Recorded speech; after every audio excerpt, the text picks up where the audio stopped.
Hello, Governor. As y'all see me in the studio, still kind of setting up a little bit. Hold on. What's up, boy? Yo, what up, man? Yo, I heard you gumming on something. All I heard was.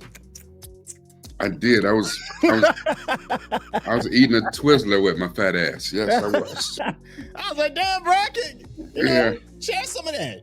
yeah. I thought I was gonna be finished for it, but I wasn't. But well, it is what it is. It is what it is, man. It How you doing is over what there, a champ? TI is. Man, I'm doing all right, man. As you know, little banged up, little bruised, but I'm good, man. I'm here. You know, this is good time. This is fun time. We're gonna have Yes, fun. it's a celebration. Happy Friday. My goodness, I was like, yo, can Friday just hurry up and get here? And it is finally here. So you see the smile on my face. It is, baby. I know. Oh, look at. I see. In the comments, hello, pumpkin. I know it says Leslie Rankin. It's an old. I don't want to say old because that sounds like we just out here just and senior citizens getting AARP, but that is a long time friend of mine. Hi, pumpkin. Hey, what's up, Pumpkin? Who else we got? I saw Cine Curious in here. Alex Simpkin, Music Lover 37. I know Yes. that Frank is backstage. He's here as well. Ramsey, PH Dunn. Okay. Yes. And Heather M. Hello, everybody here. This in here first. So how you doing, sir? We haven't done this, and I know this is one of those things. We're live, so Yeah. but it is what it is. We're gonna do what we do. Yeah. How you feeling today, sir? Mind, body, spirit. How you doing? Yeah, I chopped it up with you briefly before the show, and Right. it's just a lot of irons in the fire, and sometimes a lot of irons can cause some stress. So my mind's about it's about a 6 right now. Mhm. My body's all right. Spirit is good though. Spirit is good. Okay. Good. Yeah. Good. All right. I know I'm probably gonna jump the shark a little bit, but I know we're officially 1 week closer to Sinners. Man. I'm so excited about this. I know I'm jumping the shark. I know this, but You're not. I just wanted to start You're not. with that pill out there and being like, yo, Ryan Coogler's No, Sinners. because that's perfect for what we're talking about today, because we're talking about what do we want out of our media. If we're the consumer, Yep. And you and I have the good fortune to also be content creators. Yep. What do we want out of our media? And seemingly from people who have already went to not only test screenings but premiere screenings of Ryan Coogler's Sinners featuring Michael B. Jordan, it's coming back with a perfect rating so far. They said that people are standing up in the theater and giving standing ovation like they're watching the Avengers. And I was like, wait, I ain't never stood up for no vampires. It didn't matter who it was. It's like, hey, I'm a vampire, sucky. Like, I am sucky. I am vampire. Yeah, whether they out here glistening and twinkling and sparkling, like, no, it's a vampire movie for real. Yeah. It's hard for me to wrap my head around that people think that this is. I mean, I know it can be a good movie, but standing ovation good. Look, man, I'm on Rotten Tomatoes right now, and this is the critic score. This is with over 39 reviews of early release critic score. Mm-hmm. Perfect 100% tomato meter. That is, and again, we come back to the fact that y'all know I don't even do horror movies. But this one, though, I may have to make an exception. You know what I'm saying? That's, and that's another thing, because when you go to a horror movie, part of it, like, I remember my partners back in high school said they couldn't wait to take their girl to the horror movie because she get all scared and grip up on them. Yeah. I can't go to a horror movie because I can't be gripping up on my date. Like, clutch my pearls, save me, baby. Like, It don't work like that. It's like, how you a gangster? You got a Glock in your pocket, but you scared? Like, Was you screaming? No, I wasn't screaming. That's fake news. Fake news. It's AI. Oh yeah, I'm just happy to see Ryan Coogler. To me, is for this generation. For this generation, Hmm. I think he's probably the greatest African American director of this generation. You know, um, You know, the crazy thing is, I can't disagree with that. Like, Ryan Coogler is one of those ones, like, usually you get excited for the stars who's in the movie. He's like, oh, that new Denzel movie is out. Oh, yeah, the new Michael B. Jordan movie. yeah, But this is a Ryan Coogler movie. yeah, You could say his name, and that gets me excited for, oh, okay. I know yeah, that he gonna put out some heat. Like, yeah, okay, I'm here for it. yeah. So I get it. I will watch anything he makes. It could be he could be like, I got this new film. It's called Paint Drying. I'd be like, word, we better watch Paint Drying. I mean, I'm like, like, hold on, I ain't even finished his last film of dude reading the phone book. You know what I'm saying? No, people on here like, phone book. What is that? yeah. Sorry, show That's my that thing age a little grandpa bit. be talking about. Yeah, they had this weird thing. They had this thing that they held it to their face, and it had a cord on it. I don't know what that was for.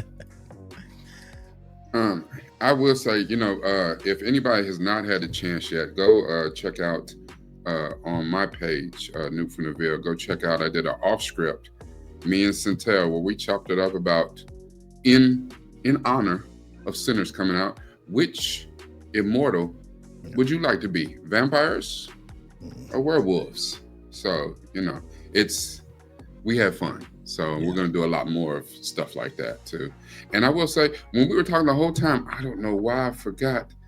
Listen, Wesley Snipes as Blade Yes. is goated to me. And actually, the vampires in the first Blade were cool. It's a good movie. But Blade 2 Yeah. is goated to me. Guillermo del Toro, again, talking about a director. Yeah. A director made all the difference in the world. And Yes, then we didn't even talk about it the other day. And then he went on to do a TV series based on the vampires that he did in Blade 2 called The Strain, which was phenomenal. And I watched that until I couldn't watch it no more. You know what I'm saying? It's kind of had that. I was like, you know what? This is a little bit much for me. I reached my limit. Yeah. I'm gonna have to dip. It's kind of like, you know what I'm saying? Like, I can't understand it. I don't know what the line is for me, because it's not clear that's all horror. Because I watched like The Walking Dead, and I watched a few things. I don't know. I can't really say this is a line. I do know anything with like demons and stuff like that. Yeah. Nope. Yeah. I think you just need to find your specific genre of horror. Because I think for you, maybe, I mean, I know you don't like the demons and stuff. I totally get that. I think what gets a lot of folks is the jump scare. It's the physical reaction to that gets people. But if you're like, the reason why that's a problem for me. What's that? Because even though I've gotten a little vintage, I've gotten a little long in the tooth, the jump scare still is the first thing, when you get that fight or flight. Yeah. The jump scare makes violence jump to the top of my list. Like a good enough jump scare, my fist ball up automatically, like I'm ready to swing. If I can't take off running and my fluffy ass is not going to get very far very fast, listen, I'm ready to go into battle mode immediately. And just I don't like being like that. So I try to minimize that. If I got to fight, listen, I got about a good 90 seconds in me. I'm gonna give you everything I got for 90 seconds, and I guarantee you, if people like, oh, there's no rules of fighting. Whatever I gotta do to get the W, I will Mike Tyson your ass. I'll bite your ear off. I'll hit you in your big toe, punch in the nuts. I don't care what I got to do. I'm winning and getting away. The hell? There's a interesting stat right here that said Jalen said not a horror fan either, but I love Jordan Peele horror movies. Now, see, that's what I was saying about, like, there's different types. Like, Jordan Peele is a wizard at thought-provoking horror. It's not a lot of jump scares. It's not overly gory. He gives a type of horror that you kind of take with you after you leave because you're thinking on it. Conversation conversational horror movies. I like that. And then for me, on the flip side, like you just said, you have a certain type of reaction to horror. There was one movie, the worst horror movie I've ever seen in my entire life, for me, was a movie called The Descent. It's about these women that were going splunking. I know what movie you're talking about. Jumping in a cave. And there's some creatures down in the caves or something. Right. And it's not the creatures. I could deal with blood and I could deal with gore and jump scares and stuff like that. But the idea of I'm claustrophobic. The idea of being like stuck in a crack, pitch black, underground, and water on top of it. I got a feel of water. You can't move, and water is kind of coming, and you got a monster on your ass. I was physically ill in the theater watching that. I had to literally like look away from the screen and take like 10 deep breaths. That movie jacked me up. Look, I almost just had an episode right there where you just talking about it, right? Like, I would call it timeout, try to blow the whistle. I want to do the flag. Oh, my God. Listen, I think I've always been claustrophobic, but I think especially as I got older and started picking up all this weight, you know, I know that this weight ain't getting into too many small spaces. So my claustrophobia is on 15, you know, or whatever. And just the mere thought of it can send me into a whole thing. So, you know, so the fear of drowning, the fear of being stuck in a tight space, especially when you're in them caves or whatever, you go in them spaces, they usually go like head down. Yeah, they usually go head down like this through the thing. Hell no. Hell and then no. they go in a way where like even if you get somewhere, he's like, you can't just back up. You know what I'm saying? Like your arms are stuck. No, absolutely not. Absolutely. And then on top of that, hey, we put some monsters down here that's gonna eat your ass. Like, you know, not the good kind that you might like. Like, hell no. But I don't think Sinners is gonna be like that though. I think Sinners is probably gonna be a lot of blood and gore. You know, it's vampires. Look, HT Teddy said, what film we talking about? So The Descent. The Descent, yeah. He's watching. It's the for me personally, it's the worst horror movie I could ever watch. I almost had to walk out of the theater, man. Yeah, I ain't never watched that. Yeah. I ain't never watched that. I knew what it was, and I was like, you know how you watch the trailer? I was like, absolutely not. No, sir. No. You know, I heard that one was bad because it had, and that's the thing. You get a good horror film, it puts all of the elements in there of things that you might actually be afraid of in real life, and that's how you really do it. Like my so as we were talking about and earlier, I wanted to do a little bit of. I want to make sure that when we went into today's talk that I was a little bit prepared. You know. Okay. So I put together a list of things that are really just pissing me off in modern cinema, modern media, or whatever. And you know, what can we do about it? Let's talk about it. What do we as an audience? What do we want? Yeah. What do we need? And what do we deserve? My kids last week went and watched a movie. What was that? Woman in the Front Yard, a Woman in the Yard. Oh yeah, me and Michael Clare saw that. Yeah. All my kids, I asked them, I said, how was the movie? And they, you know, because they was like, Dad, go with us. Hell no, not going to you. It's like, it's not even scary. I was like, for one, you ain't seen it yet. You don't know. But two, stop gaslighting me. There's nothing about that movie that says I should go sit down and spend an hour and a half, 2 hours of my life to watch it. So absolutely. So after the movie, I was like, well, how was the movie? And they just all had that look, and they looked at me the same way I looked at them at first. And then my oldest son, he said, yeah, I can't get that time back. This movie sucked. I was like, yeah, it was a tough watch. Listen to your wise old papa. Yeah, because that woman sitting in front of y'all, it would have gone a lot differently in a lot of different ways. But you ain't gonna get off my land? Okay, check this out. That's when the drop kicks and out.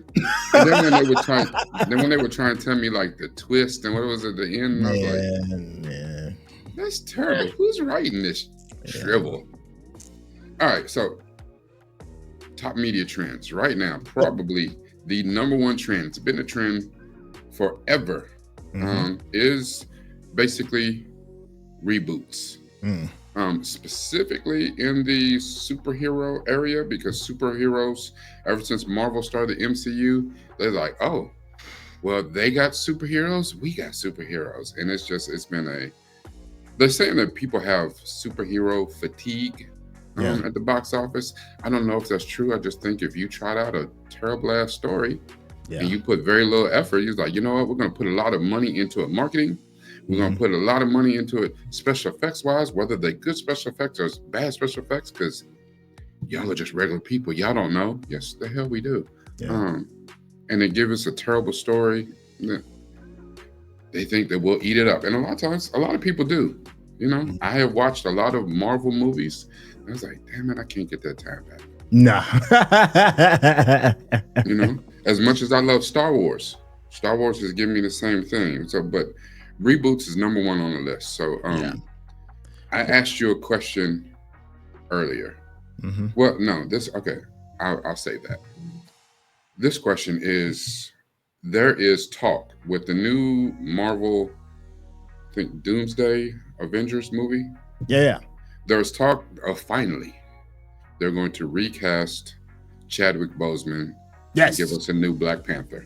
Yes. And allegedly, the rumor, I don't know if it's true or not, is that it's going to be Damson Idris from Snowfall. Yeah, I'm not mad at it. I'm not mad at it either. As a matter of fact, I'm starting to believe it because he's posted some things on Instagram here lately.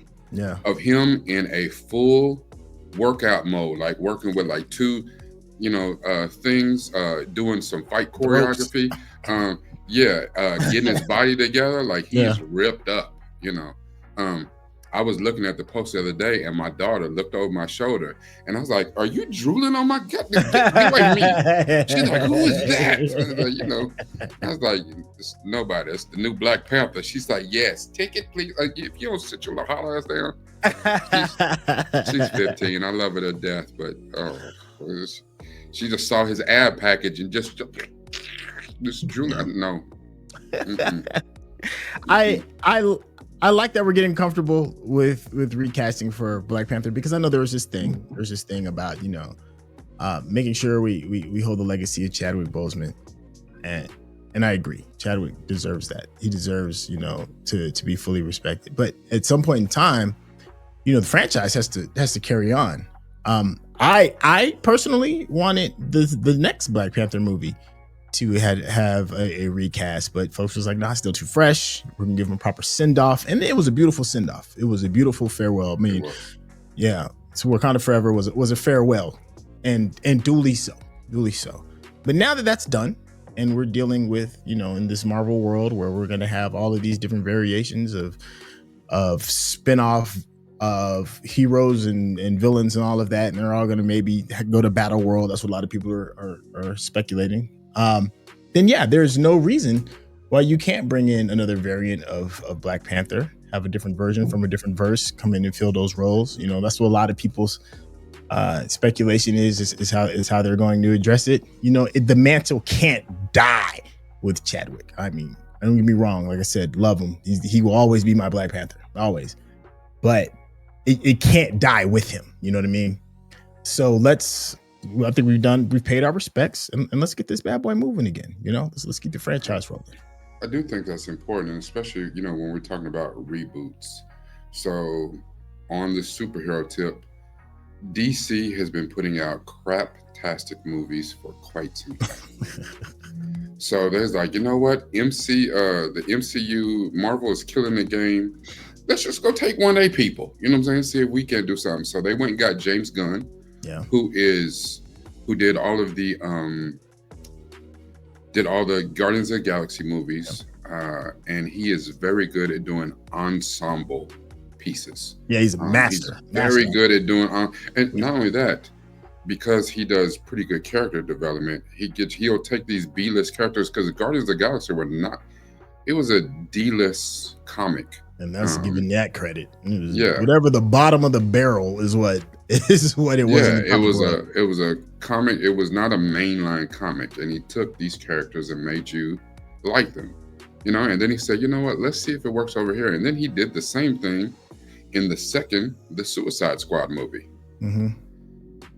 So DC went and got him and said, you know what, we're going to make you a studio chief. And now he's running all the DCU or whatever it's called today. Basic, same thing, but from DC, which DC has all the big guns. They got, Superman, Batman, Wonder Woman, The Flash, Green Lantern. So they got all the big guns. Oh, yeah. But how many Superman movies have we had? How many Batman movies? We've had so many reboots and new actors taking thing. And I understand, like we've had, I'm a huge fan of James Bond. We got James Bond. He played for a few years. Then we got new James Bond, and we keep him moving and not even really acknowledge the fact that it's a new actor playing it. Right. They have a system in place for that. And those of you that watch the channels know that we do Doctor Who. They have a whole system in place for how they switch out the Doctor Who actor. And I love that. I love that. That's one of my favorite things about it. Keep it moving. Yeah. You keep it moving. We acknowledge there's a new actor, but there was a reason for it, and we should keep it moving. And that's why Doctor Who's been going on for over 60 years. Yeah, they crack the code because it forces you to have a level of grace for something new coming in. It forces you to have to be like, okay, the world is going to shake up because that is written into the universe, it's written into the lore.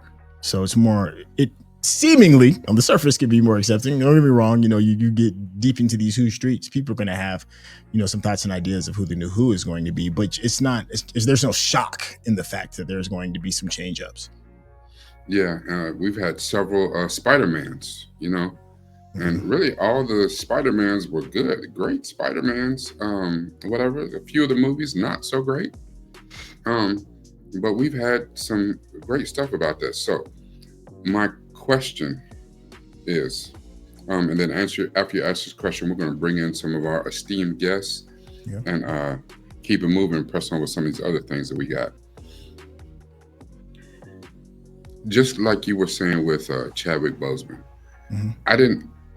I wanted them to recast T'Challa as Black Panther, but not for the second movie.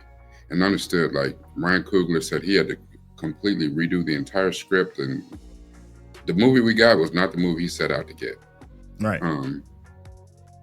But he said that he couldn't wrap his head around working with anybody else at the time. Right. But the impact that Black Panther had as a movie on all of us,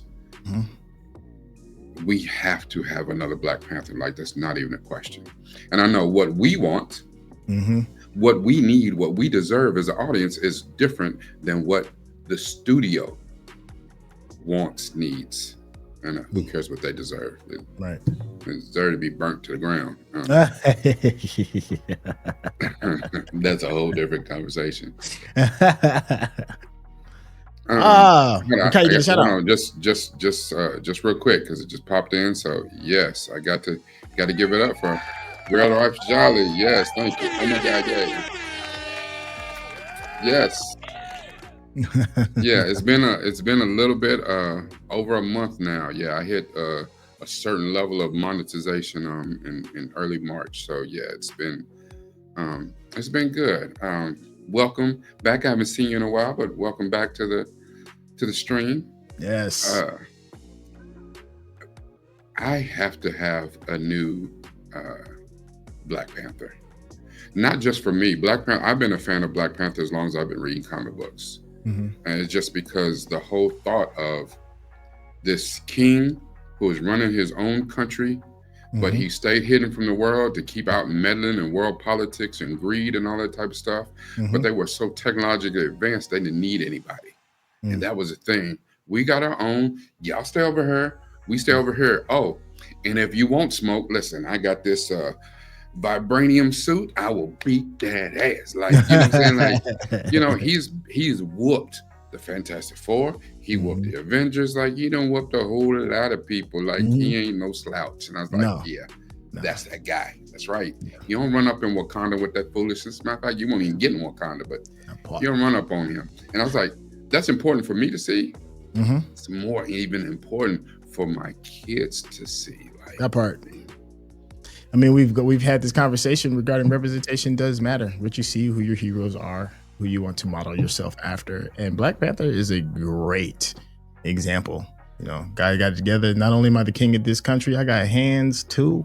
Well, yeah. Well, you know, the thing is, like in real life, we don't have the kind of examples that we used to. You know, once upon a time, you know, our parents, our grandparents were growing up, and they could look at Martin, Malcolm, you know, Mhm, people who are out here in the world doing real things, mhm. innovating, creating. We got NBA YoungBoy and Future, and you know what I'm saying. You got a bunch of musicians Mm, who are lost. You got a bunch of athletes who really don't give a damn. They, you know what I'm saying, did the check cash. You know, mm. um, we had that's another one of those reasons why Barack Obama was important. Whether you think he was a good president or a bad president, he was important from a different standpoint. We needed to see that. Mm. At this point now, you can't tell me there's a job that I can't do or my kids can't do.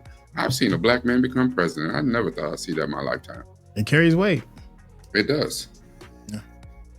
Uh, you And got anything else you want to say about this? About well, these reboots?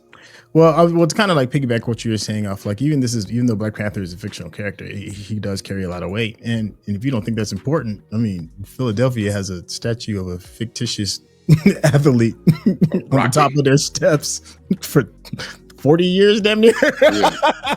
And they will cut your throat if you defame that statue. Yeah. Hmm.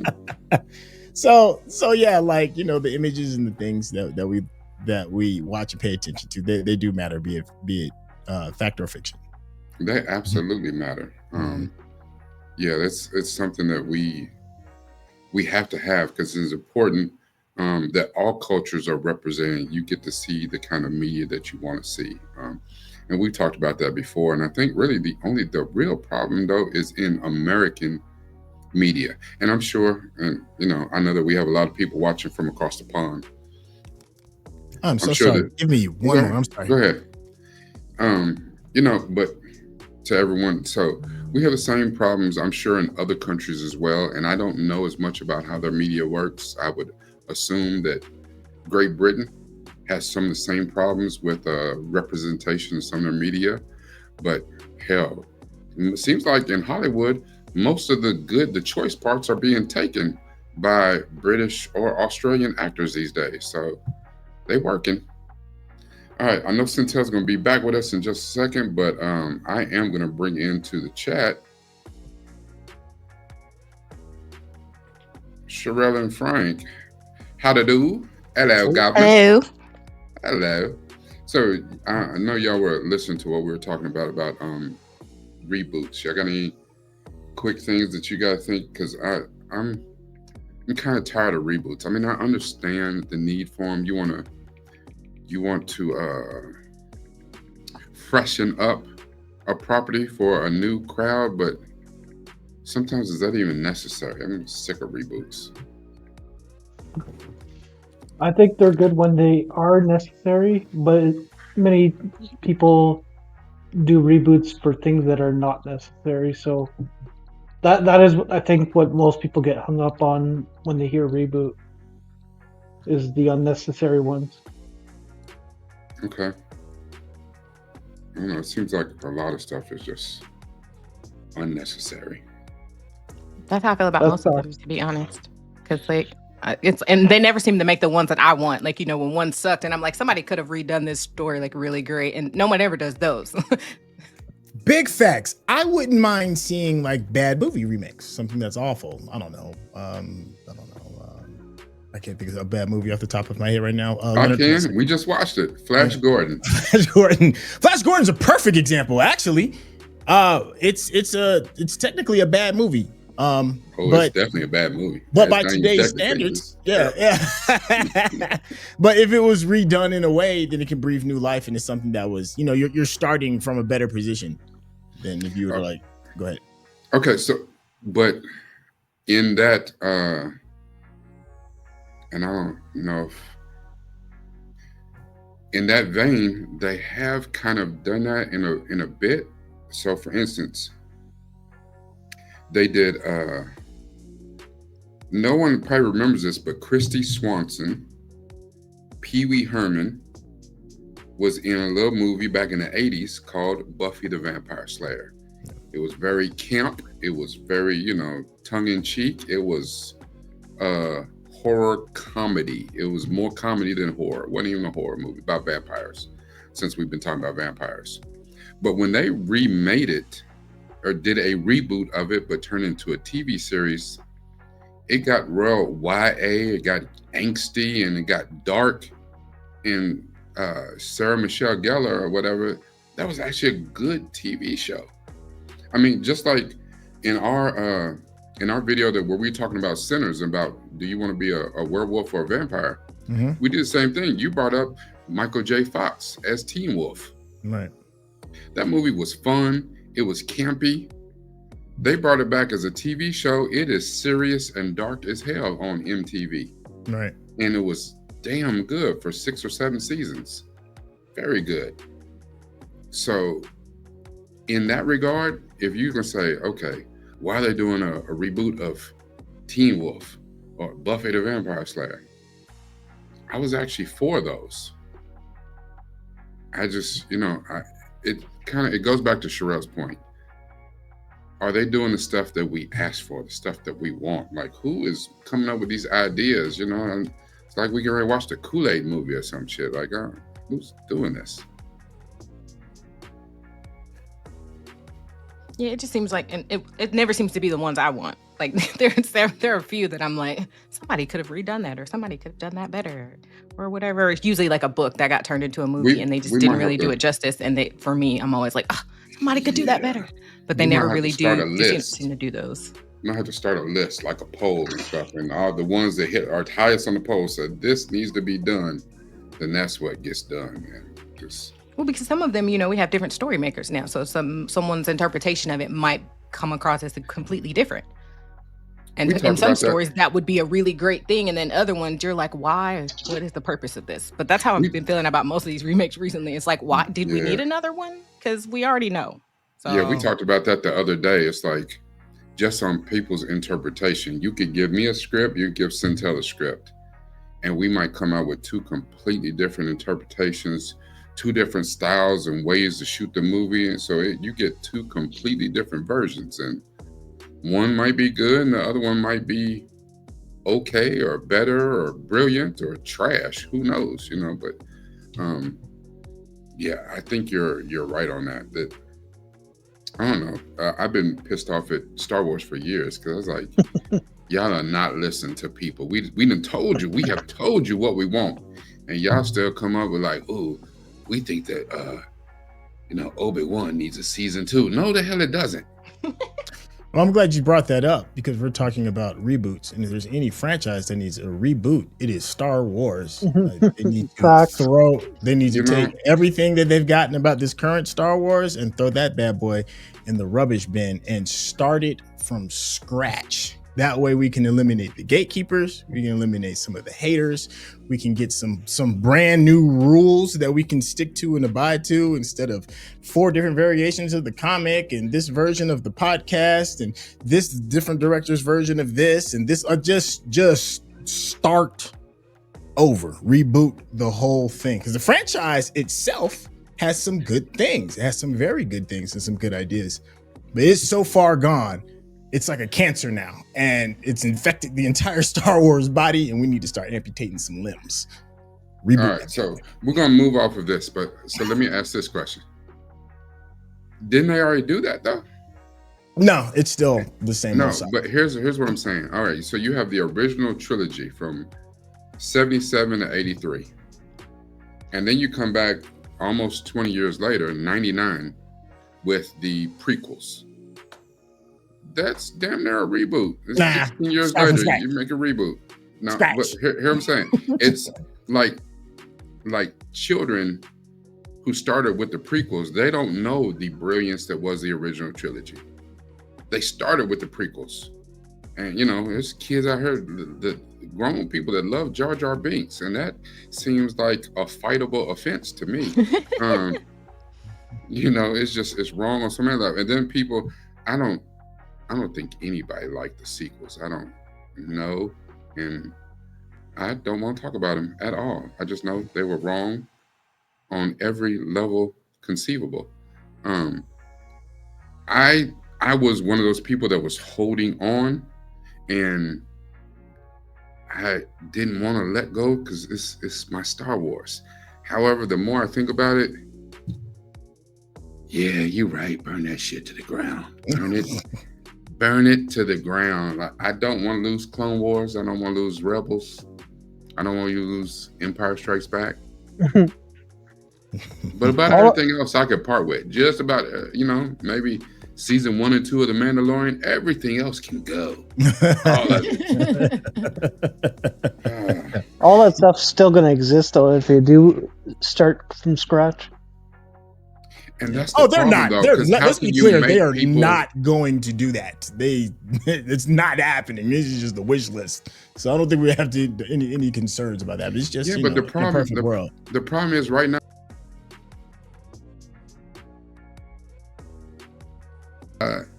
I do appreciate everyone for tuning in and listening to us rant and sound like Unk apparently every week. Again, tune in to next week. I don't know what we're going to talk about, but it's going to be good. It's going to be fun. Make sure if you have not, one, subscribe to my YouTube. Even better yet, subscribe to my Patreon. Subscribe to Syntell's YouTube. Even better yet, subscribe to his Patreon. Because if you do, then you need to join the Discord. And there's a special section in the Discord where you can watch us as we do reactions live. So you can be there with us and do the same thing you're doing in chat, say stuff and talk about stuff, and we'll talk about it usually in our discussion after we get done watching the reaction. Again, there's plenty of great stuff on my channel. There's a million things on Syntell's channel. Make sure you check them out. We appreciate you. Remember, every time that we do this, we all try to use this, but even better yet, and you can hear it when we talk, we're all using this. I want to thank everybody. And we'll see y'all next week. All right, y'all. Thank you again for a wonderful live stream. I know we're not out.